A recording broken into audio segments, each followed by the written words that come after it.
Dicen que la guerra de Troya no se decidió solo con lanzas o escudos, sino en los susurros que recorrieron el Olimpo cuando aún no había amanecido. Los mortales hablan de héroes, de hazañas y de duelos inolvidables, pero rara vez miran hacia arriba, donde los dioses observaban cada paso de los hombres como quien contempla un tablero lleno de piezas que no siempre comprenden su propia posición. Hoy desenterramos una nueva página del Archivo Atlante, una historia escrita no con tinta, sino con tiempo, ceniza y memoria ancestral. Yo soy el guardián, custodio de los relatos que sobrevivieron al fuego, al agua y al olvido, y lo que vas a escuchar ahora es un fragmento que pocos conocen, una verdad escondida entre versos antiguos y decisiones divinas. El día en que el destino de Héctor comenzó a romperse.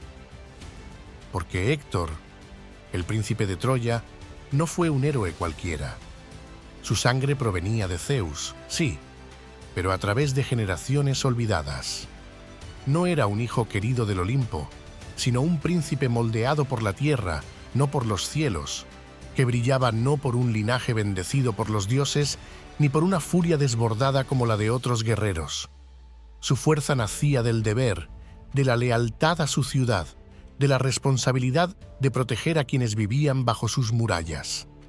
Era quizás el más humano de todos los combatientes que lucharon en la guerra de Troya, y precisamente por eso su caída resonaría con más fuerza que la de ningún otro. Pero antes de su final hubo señales que los hombres no supieron leer y que solo los dioses comprendieron. En lo alto del Olimpo, Zeus contemplaba la guerra con una mezcla de cansancio y expectación. El padre de los dioses no tenía favoritos entre mortales, pero reconocía la nobleza cuando la veía. Y cada vez que los ojos de Zeus se posaban sobre Héctor, algo parecido a la compasión se reflejaba en su mirada. No era frecuente que Zeus vacilara, pero ese día lo hizo. El Olimpo entero escuchó su duda. Algunos dioses se incomodaron, otros lo vieron como una amenaza al equilibrio que tanto les convenía. Hera fue la primera en alzar la voz, recordándole que Troya había provocado su enojo desde que París entregó la manzana de la discordia a Afrodita. Atenea no tardó en secundarla, pues para ella la guerra era también un escenario donde los favores debían mantenerse, y los griegos eran parte esencial de sus designios. Tal era la tensión que incluso las columnas del Palacio Celeste parecían estremecerse ante la posibilidad de que Zeus cambiara el curso del destino por un solo hombre. Pero no era un hombre cualquiera. Era Héctor, el escudo de Troya, el único capaz de contener la furia de los aqueos cuando la guerra amenazaba con devorar la ciudad. Y cuando Zeus expresó la posibilidad de intervenir para salvarlo, Atenea respondió con un silencio cargado de desafío. Era el tipo de silencio que pesa más que 1000 palabras, porque no buscaba convencer, sino advertir. Si Zeus protegía al troyano, el equilibrio se rompería, y ningún dios estaba dispuesto a pagar ese precio. Desde abajo, los mortales seguían luchando sin saber que sus destinos colgaban de un gesto, de una discusión, de un capricho o de una estrategia divina, y Troya resistía gracias a un solo nombre. Héctor no tenía tiempo de pensar en dioses ni en disputas celestes. Cada amanecer significaba sostener la línea, mantener la esperanza, recordar a los suyos que la guerra aún no había vencido su espíritu. A veces, la grandeza de un héroe nace precisamente de no saber que todo está en su contra. Mientras tanto, en el Olimpo, las decisiones se deslizaban como sombras. Hera insistía en que Troya debía caer, Atenea observaba cada movimiento con una mirada calculadora y Zeus, atrapado entre su autoridad y el tejido del destino, comenzaba a comprender que incluso él debía medir sus intervenciones. Tal vez salvar a Héctor habría sido un acto de compasión, pero también habría sido un golpe contra las leyes que mantenían la armonía entre los dioses. Así comenzó la grieta, no en el campo de batalla, sino en el reino del cielo, un hilo apenas perceptible que tarde o temprano acabaría rompiéndose, y cuando lo hiciera, Troya entera escucharía el eco. A veces, los hilos del destino se tensan sin que nadie lo perciba. Mientras los dioses discutían en lo alto del cielo, Troya vivía los últimos días de una calma que no era verdadera calma, sino la respiración previa a la tormenta. Allí, en sus murallas, Héctor recorría las defensas como siempre hacía, observando, animando a los suyos, recordando que aún había esperanza. Lo que no podía ver era que, en el Olimpo, esa esperanza ya estaba siendo medida, pesada y casi condenada. Por entonces, los aqueos ardían en deseos de recuperar la gloria que creían perdida. Aquiles seguía retirado, consumido por la herida de su orgullo, mientras los troyanos ganaban terreno. Muchos decían que era Héctor quien sostenía la ciudad entera, quien daba a Troya la resistencia que necesitaba para seguir en pie. Pero la realidad es que, al igual que Afrodita y Apolo, Ares, dios de la guerra, apoyaba abiertamente a los troyanos con la furia que lo caracterizaba. Sin embargo, su intervención nunca llegaba a inclinar del todo la balanza. Atenea, eterna rival del dios de la guerra, anulaba sus intentos de ayudar al bando troyano, apartándolo del combate. Así, Troya resistía no por el favor claro de los dioses, sino especialmente por la fuerza humana de su príncipe. Y quizá fue ese brillo, el de un héroe demasiado humano, capaz de resistir incluso cuando el Olimpo se contradecía a sí mismo, el que comenzó a incomodar a quienes miraban desde arriba. Los dioses rara vez toleraban símbolos que no podían controlar. En el Olimpo, las tensiones se espesaban como nubes de tormenta. Hera seguía insistiendo en que la balanza debía inclinarse hacia los griegos. Atenea observaba la guerra con esa mirada suya, tan fría como una hoja recién templada, calculando cada movimiento. Ninguna deseaba que Héctor siguiera creciendo en fama. Apolo, su protector más constante, trataba de intervenir a su favor, pero incluso él comprendía que había límites que no podía cruzar. Los dioses no siempre actuaban abiertamente. A veces lo hacían retirando una mano, guardando silencio, dejando que un instante se volviera decisivo. Así comienza la traición, no con un golpe, sino con una ausencia. En esas jornadas inciertas sucedió algo que pocos recuerdan cuando se habla de la guerra. Zeus, mirando hacia el campo de batalla, sintió de nuevo aquella compasión peligrosa. Era extraño que el padre de los dioses sintiera afinidad por un mortal, pero Héctor despertaba en él una mezcla de respeto y simpatía. Zeus sabía que era un guerrero hecho de deber, no de furia, de lealtad, no de ambición. Y por un momento consideró alterar el destino, intervenir, protegerlo del desastre que se aproximaba. Ese pensamiento, pronunciado apenas como un susurro, provocó que el Olimpo entero contuviera la respiración. Fue entonces cuando Hera habló, recordándole que la guerra no podía torcerse por un solo héroe. Atenea apoyó su postura, argumentó que los dioses no debían mostrar favoritismos tan visibles, que la victoria de los griegos se había prometido hacía tiempo y que romper ese equilibrio sería abrir la puerta al caos. Lo que no decía en voz alta era otra verdad más fría. Atenea sabía que, en el duelo que se acercaba, la gloria debía recaer en Aquiles. Así lo marcaban las antiguas historias, los cantos futuros y las líneas invisibles que sostienen el mundo. Zeus escuchó y sintió el peso de su propia duda. En ocasiones, incluso los dioses se ven atrapados entre lo que desean y lo que deben permitir. Y mientras esas discusiones se desarrollaban, en la tierra, Héctor seguía preparándose para un combate que aún no sabía que sería decisivo. Troya celebraba pequeñas victorias sin saber que esas mismas victorias eran la razón por la que el destino se volvía cada vez más rígido contra ellos. Había llegado el momento de que Aquiles regresara al combate, y los dioses lo sabían. La muerte de Patroclo había despertado en él una fuerza que parecía más cercana a una tormenta que a un hombre. Los dioses Miraban cómo su ira crecía como una ola imposible de detener. Algunos lo consideraban un instrumento inevitable, otros temían lo que su furia podía causar. Pero todos comprendieron que su regreso significaba, al mismo tiempo, la caída del escudo de Troya. Cuando Aquiles volvió al combate, la guerra se transformó. Los aqueos avanzaron como si cada palmo de terreno fuera el último que podrían pisar. Héctor, desde lo alto de las murallas, lo sintió. No era miedo, sino la certeza de que la balanza había vuelto a inclinarse. Aún así, bajó al campo con la serenidad de quien sabe que el deber no cambia, aunque cambie el mundo.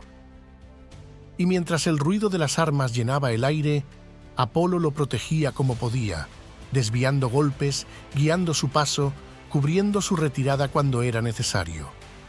Pero en el Olimpo, los otros dioses no estaban dispuestos a permitir que esa protección durara para siempre. Ya se habían dicho las palabras, ya se había marcado el destino. A veces, el primer acto de una traición es simplemente dejar de intervenir cuando más se necesita.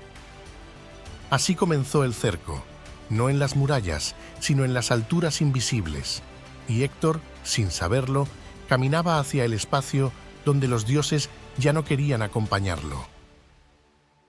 Hay momentos en que el destino deja de ser un rumor y se convierte en un susurro nítido, un aviso que solo perciben quienes están destinados a escucharlo. Para Héctor, aquel aviso llegó envuelto en la tensión del campo de batalla.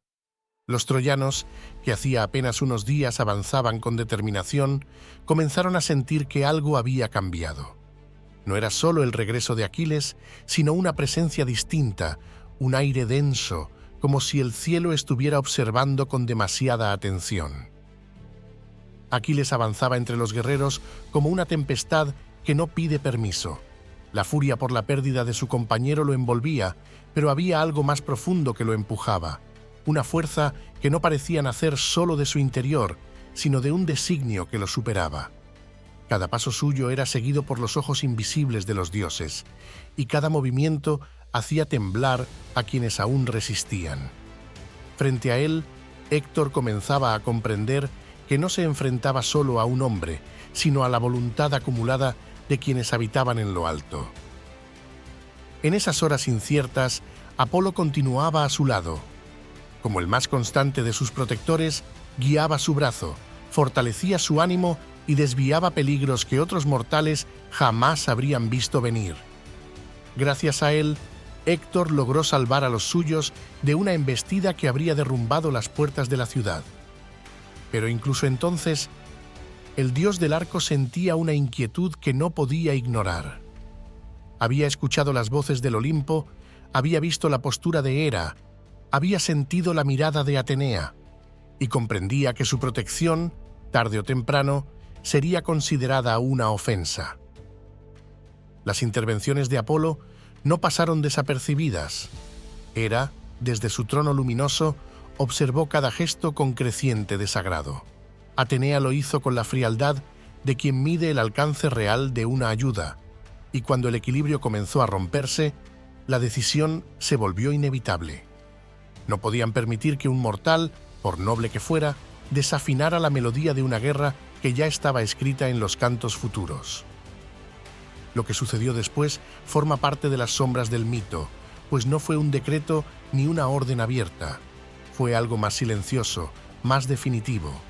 Apolo sintió cómo la voz de Zeus lo llamaba, no con palabras, sino con esa autoridad que solo los dioses comprenden. Y en ese instante, el dios del arco entendió que no debía seguir interviniendo, que debía retirar su mano, dejar que la historia avanzara sin él, permitir que la balanza volviera a su sitio. No podía desafiar una decisión que se había tomado mucho antes de que la guerra comenzara. Así actúa el destino, con silencios que cambian el curso de todo. Mientras tanto, Héctor se encontraba en la muralla observando el avance de Aquiles. No sabía que Apolo, su último apoyo, ya no estaba a su lado. Sentía una extraña soledad, pero no podía identificar su origen. Quizá era el cansancio, quizá el peso de la guerra acumulada. o quizá era el eco de un dios que se alejaba sin despedirse. Aún así, bajó al campo de batalla con la determinación habitual, como aquel que sabe que no puede permitirse vacilar. Fue en ese momento cuando ocurrió algo que pocos podrían comprender sin conocer la voluntad de los dioses. Héctor, acostumbrado a la sensación de una fuerza invisible que lo acompañaba, sintió de pronto que esa presencia se disipaba. Era como si el aire dejara de sostenerlo, como si una mano que siempre había estado allí se retirara sin aviso. El campo de batalla estalló en gritos y caos cuando Aquiles apareció, radiante en su nueva armadura forjada por Hefesto. Los reflejos del metal cegaban a los troyanos y el sonido de sus pasos hacía eco entre las piedras. Héctor lo vio avanzar y supo que su encuentro era inevitable, no porque lo buscara, sino porque el destino lo había conducido hasta ese punto sin permitirle otra salida. Intentó reunir a sus soldados, pero muchos retrocedían. Los más jóvenes miraban a Aquiles como si estuvieran viendo a un dios caminando entre ellos. Algunos incluso creían que lo era, y mientras Héctor intentaba mantener la línea, comprendió que la ciudad ya no resistía por fuerza militar, sino por convicción. Troya se sostenía por la voluntad de quienes aún creían en él. Fue entonces cuando el destino se tensó. Héctor avanzó hacia el campo abierto, dispuesto a encarar al aqueo, y en ese breve instante, Apolo se retiró del todo. El silencio divino fue tan profundo que pareció resonar en las piedras. Héctor no lo sabía, pero los dioses acababan de dejarlo solo, no por indiferencia, sino por decisión, porque su muerte no era un accidente de guerra, sino un punto necesario en la larga red de historias que estaban por escribirse. Así comenzó la antesala del duelo, no entre dos hombres, sino entre un héroe humano que ya no tenía apoyo divino y un guerrero envuelto en la furia de los dioses, y sobre ambos la sombra de un destino que avanzaba sin detenerse. En Troya, las murallas parecían contener la respiración. Los habitantes observaban el campo de batalla desde lo alto, incapaces de apartar la mirada del punto donde Aquiles avanzaba como un relámpago encarnado. El brillo de su nueva armadura dominaba la llanura, y los troyanos que tantas veces habían confiado en la protección de Héctor empezaban a sentir que aquella vez no bastaría. Era como si la tierra misma reconociera que algo inevitable se aproximaba. Héctor, sin embargo, aún mantenía la serenidad que lo caracterizaba. Se movía entre los suyos, ofreciendo palabras de ánimo, guiando a los más jóvenes, sosteniendo el espíritu de los más cansados. No era un héroe que se dejara llevar por la ira. Su fuerza nacía de algo más profundo, algo que incluso sus enemigos reconocían. Pero mientras trataba de mantener la línea, un vacío comenzó a crecer en su interior. No sabía de dónde venía, pero lo sentía.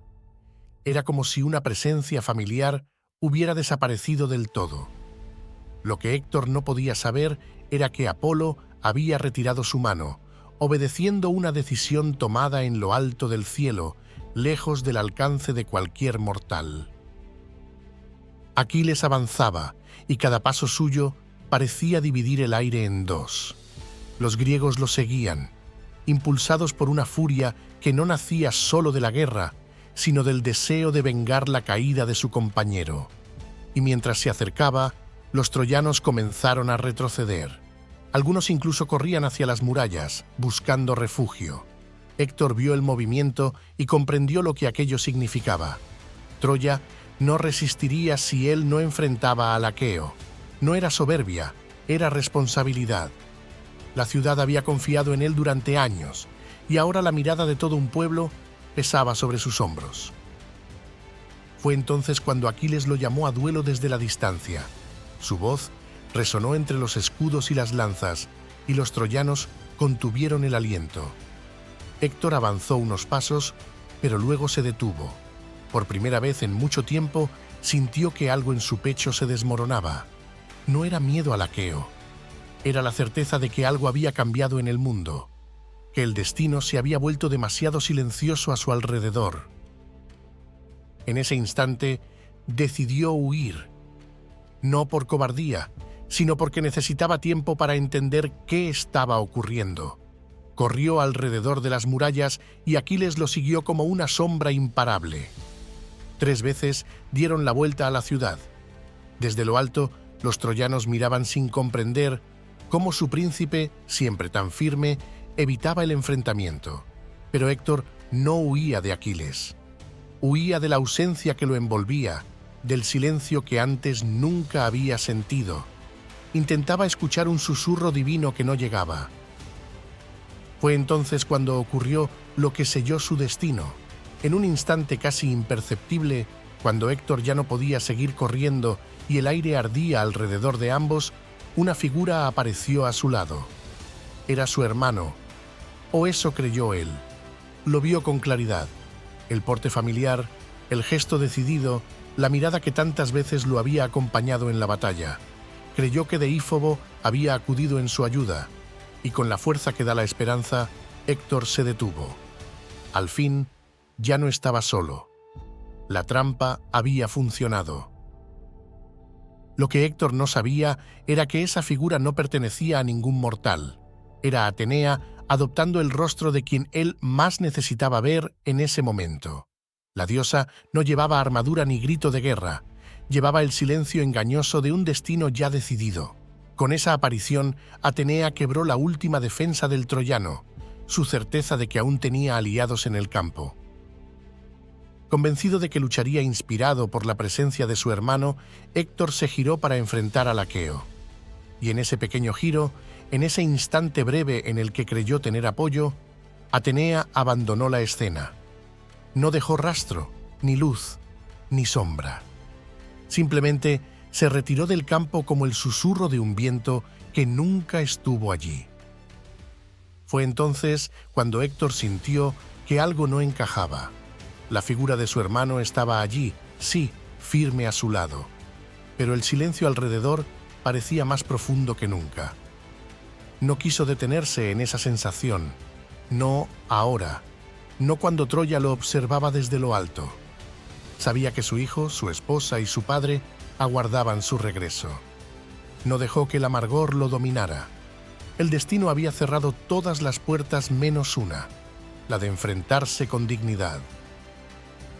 Mientras Aquiles se acercaba, los dioses guardaban silencio. Un silencio que no era neutralidad, era sentencia. Porque no había forma alguna de que un hombre, sin apoyo divino, pudiera sostenerse ante un guerrero favorecido por tantas fuerzas del cielo.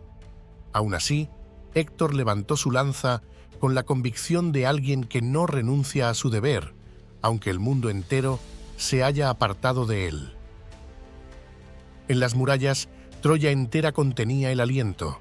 En el Olimpo, los dioses observaban sin intervenir. Y en la llanura, el héroe solitario se preparaba para un destino marcado por manos que jamás pudo ver. Dicen que hubo un segundo, apenas un latido, en el que la llanura quedó en absoluto silencio, como si el mundo entero aguardara el desenlace. Héctor avanzó con paso firme, su sombra alargada por el brillo de la armadura de Aquiles. No llevaba la furia del aqueo ni el favor de los dioses. Llevaba algo distinto, algo más frágil y más luminoso. La certeza de que estaba haciendo lo correcto. A veces, la verdadera fuerza no nace de la victoria, sino de la voluntad de mantener la dignidad incluso cuando el destino se inclina en contra. Las nubes sobre Troya parecían detenerse. Las lanzas en manos de los guerreros temblaban levemente, y mientras los dos combatientes se observaban, no eran solo dos hombres quienes se encontraban allí, sino dos relatos distintos del mundo, uno nacido de la gloria y del orgullo, sostenido por el favor divino, el otro, forjado en la responsabilidad y en el sacrificio, apoyado únicamente por su propio espíritu. Aquel instante, suspendido en el tiempo, era el reflejo de una verdad que a veces olvidamos. Las grandes epopeyas no siempre las protagonizan los vencedores. Respiró hondo. Sabía que no habría una segunda oportunidad. Ajustó el peso de la lanza y avanzó con paso decidido. Aquiles, envuelto en la luz terrible de su nueva armadura, ya se preparaba para el impacto. Héctor lanzó su lanza con la precisión de quien está dispuesto a confiar en la última chispa de esperanza. El arma voló recta, pero rebotó contra el escudo forjado por Hefesto. Sin perder la calma, Héctor retrocedió un paso y extendió la mano hacia donde creía que estaba su hermano. Buscaba otra lanza, otro intento, otra oportunidad, pero su mano encontró el vacío. Ese pequeño gesto reveló la realidad. No había nadie allí. No existía hermano, no existía aliado, solo la línea infinita entre él y su destino. Fue ahí cuando comprendió que Atenea lo había engañado, que los dioses, una vez más, habían decidido el curso de la historia sin pedir permiso a quienes debían vivirla. Aún así, no retrocedió. Ajustó su escudo y enfrentó al aqueo con una calma que sobrepasaba el miedo. No había rabia en sus movimientos ni desesperación. Había un tipo de valentía que no busca gloria, sino dar un último ejemplo a quienes miraban desde las murallas. Sabía que Troya recordaría ese día, que en su caída habría una enseñanza que permanecería incluso cuando los nombres de los vencedores se diluyeran con el tiempo. El combate fue breve, mucho más breve de lo que los poetas cantan, porque sin el apoyo de Apolo y con el engaño de Atenea todavía fresco, Héctor tenía pocas posibilidades. Pero luchó, no para cambiar el final, sino para honrar el camino que lo había llevado hasta allí. Los troyanos lo vieron caer con el corazón encogido, y durante un instante, incluso la furia de Aquiles pareció apagarse ante la nobleza de su oponente. No porque sintiera compasión, sino porque entendió que aquel hombre había sostenido una ciudad entera solo con su coraje. Desde el Olimpo, los dioses miraron en silencio. No celebraron, no se lamentaron, solo aguardaron. Ellos mismos habían tejido ese desenlace y aún así, algo en aquella escena parecía recordarles la fragilidad de sus decisiones. Tal vez porque Héctor, sin quererlo, había demostrado que incluso los designios del cielo pueden sonar injustos cuando se observan desde la tierra. En Troya, el lamento se extendió como un viento oscuro. Andrómaca, su esposa, sintió el temblor de la tragedia antes de verla. Príamo, su padre, comprendió que aquel día había perdido más que un hijo. Había perdido el corazón de la ciudad, y Astianacte, demasiado joven para entender, quedó envuelto en un silencio que solo el tiempo lograría llenar. El cuerpo de Héctor, tendido en la llanura, no era solo el final de un guerrero, era el final de una era, porque con él caía la última defensa moral de Troya, el último rastro de equilibrio entre los hombres y los dioses. Su muerte marcó el inicio del declive, el primer paso hacia la historia que terminaría con las puertas de la ciudad abiertas por una estrategia que aún hoy sigue resonando. Pero incluso en la tragedia, el recuerdo de Héctor se elevó por encima de su propio tiempo. No fue recordado por su derrota, sino por su humanidad, por ese extraño brillo que dejan los héroes que nunca buscaban convertirse en leyenda. Y mientras los dioses regresaban a sus moradas, la tierra guardó el eco de aquel día como una advertencia, que ni siquiera los más nobles están a salvo de los caprichos celestes, y que la verdadera grandeza no siempre nace del triunfo, sino del modo en que se enfrenta la caída. Hoy esta historia vuelve a respirar en el archivo Atlante porque los mitos no se apagan. Si este viaje te ha acompañado hasta aquí, te invito a suscribirte para seguir desenterrando juntos las páginas ocultas que el tiempo, el fuego y el olvido no lograron borrar. Hay muchos relatos aún esperando su momento, guardados en silencio, a la espera de que alguien vuelva a escucharlos.